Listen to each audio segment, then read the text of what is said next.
Welcome to another video of the Game of Life show. In this one, we're going to talk about the Unreal Engine 5 tech demo that showcased itself on PlayStation 5 hardware yesterday. Now, as tech demos go, this is probably one of the best tech demos I've ever seen in my life, and mainly because of how much detail was on screen. Not only that, how much detail was talked about the Unreal Engine 5 and just what the ease of development is going to be for artists, programmers, and people outside of the gaming industry that are in other industries that are parallel, like the movie industry, architectural, urban development side, and how all of this comes together using a piece of technology that allows for transmedia to be easily manipulated, developed, and produced and put out there for content usage. Not only that, from a financial standpoint, the Unreal Engine 5 is going to offer developers a way to develop on the platform for free up until $1 million in revenue. So that's not even net profit, that's $1 million in revenue. So that's a great thing for people who have small studios, who are indie developers, who are properly ultra talented, will have multiple teams out there. It's going to make the barrier of entry into developing video games that much more easy, and giving them the tools at a high fidelity level and a high production value level that this is a really hard thing to beat. And to showcase it on the PlayStation 5 hardware, I think was a really smart thing to do. The problem that I have with the PlayStation 5 hardware and the demo itself in terms of their both unified stance is that we didn't necessarily get to see the PlayStation 5 itself, and we didn't get to see the controller of the PlayStation 5 in terms of gameplay, being able to control the character that we saw on screen. Obviously, from it being a tech demo, we understand that there are features in it that are perhaps being used, perhaps in some cases not being used, and that what we wanted to get from it, or that we should take away from it, is a gist of what the technology is capable of with the Unreal Engine 5. And for that, it accomplished that. You really get an idea when you look at the character, who is a pseudo, I call her a pseudo Tomb Raider meets Space Harrier meets Panzer Dragoon quality, like a demo reel. And when I can't even call it a demo reel, because there are aspects of it where the character is climbing up mountains, character is using light and illumination inside of the environment that really translates into a really realistic way of looking at games, but at the same time still stylistic enough that it's doing its own thing. And it's doing so with level of technology from triangles to nanobite technology to even using lighting in a way that you never see lighting been used before. And all of this is being pushed on an Unreal Engine 5. It makes you look forward to the fact that just because it was on the PlayStation 5 does not mean this translates, or it won't translate to other devices, which Tim Sweeney in his conversation with Jeff Keighley of Summerfest Game Fest talked about. And because this was a Summerfest event, Jeff Keighley sat down with the developers and Tim Sweeney of Unreal Engine 5 to really get into what the technology was capable of, what it does, and what it is going to be capable of. And so when you watch it and you think about what you saw on the screen, I think I'm absolutely blown away. Now, for many people, there's a discrepancy between the fact that the demo was a 1440p 30 frames per second video. It still looked phenomenal, and the average gamer out there isn't going to worry about whether it's 1440p or 30 frames per second.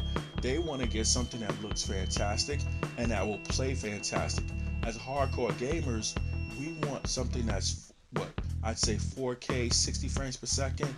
At the same time, some of us are okay with some compromises, some of us are not okay with some compromises, but I think the main takeaway that you have to be able to step back for a second and look at is whether or not the game is playable, whether or not those frame rates are giving you hiccups. We don't know what that's going to be because we don't have a game that's fully built for the PlayStation 5 and the Xbox Series X and a PC that we can really look at right now, where we have a potential ideas in terms of a tech demo with what Unreal Engine 5 showcase. But if the pudding is going to taste great once we pick up the controller and the game say it's the next God of War, or it's the next Spider-Man, or it's the next Horizon Zero Dawn. It could be any number of different games. But the future, if you're looking at it from a PlayStation 5 standpoint, it looks absolutely bright, because if this is a game indeed running on the platform in terms of a development kit and in terms of a tech demo, that means that you're getting a quality piece of console kit that's going to be with you for a long time, that's going to have a lot of things that it can do really well. I think a lot of people need to look at the PlayStation 5 and the Xbox Series X, if I'm making a comparison right now, it's more of a supercar comparison, a Ferrari and a Porsche.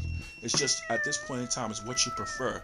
Obviously, on a paper standpoint, the Xbox Series X is more powerful than a PlayStation 5, but it doesn't mean that the PlayStation 5 is going to give you games that are going to have you eke out your brain and say, I don't want to play this. Instead, what you're going to get is fantastic software from a developer and from a publisher that knows how to do this. And you can see where they have a library of games that, from a first party perspective, that are going to really push the envelope. And if you're Sony, with the fact that the Unreal Engine 5 cuts down on development time and it offers high fidelity and high production value, that's something that you want your studios to be able to jump into as soon as possible. And make no mistake, that's a lot of reasons why we've heard so much about Sony wanting to focus on the PlayStation 5. Although it sounds like rumors because nothing official has come out, it's still something that you have to look at and say to yourself, wow, if this is the potential that the PlayStation 5 has, then I'm all in on it, if that's what you prefer as both your platform. But if you're a gamer who is willing to also pay attention to what is great about gaming and doesn't have a mindset of holding themselves back from experiencing the said games. So for me, and for my money, the demo did a lot of things that were great. From the rock deformation, to the flying, to the running on the ground, to the fidelity of how it looked in terms of the amount of animations and the amount of visual effects that was going on. It was really, really done well. For some people, they wish that the demo was an actual game. Me, for one, I hope that it's a brand new game that we get to see in the future that takes advantage of the platform and that really pushes it. And it's also from a testament about how design is going to also evolve over time because of what we have with these technologies. We're barely scratching, they haven't even begun to scratch the surface of what a PlayStation 5 can do and what the Unreal Engine 5 is going to allow the consoles to do. Mind you, again, like I said, the Unreal Engine 5 is going to be able to be on a PC, it's going to be able to on the Xbox Series X, and now we've seen it right here for on the PlayStation 5. So all three platforms, in terms of high end from a console perspective and even a PC perspective, are going to be able to do things that we haven't seen in gaming, and that's what we wanted. This is in comparison to what we saw with Inside Xbox. What Sony and Unreal Engine have done is really usher in a way to look at the next generation of games and say, wow, there is going to be a leap. Not only are we going to see a leap, we're going to experience and feel that leap in a way that is much more direct than we've ever imagined at any given point in time. So with that being said, I'm going to end the video here. You guys can catch the Unreal Engine 5 video online. We'll try to post links to it. Also, the Kingslayer.com website is finally up. It took us a while to get here. We'll be designing. The site is in live design mode right now, so there are going to be changes that are going to be happening to the site over the next couple of months. But for the most part, you can get your news. You can follow us on social media. Also, that's where you can get any videos that we have from this video channel, the Gamer Life Show. You can also get the Gamer Life Show podcast on the website. We encourage you to follow us on all our social media. We also encourage you to follow us on our podcast and on our YouTube channel.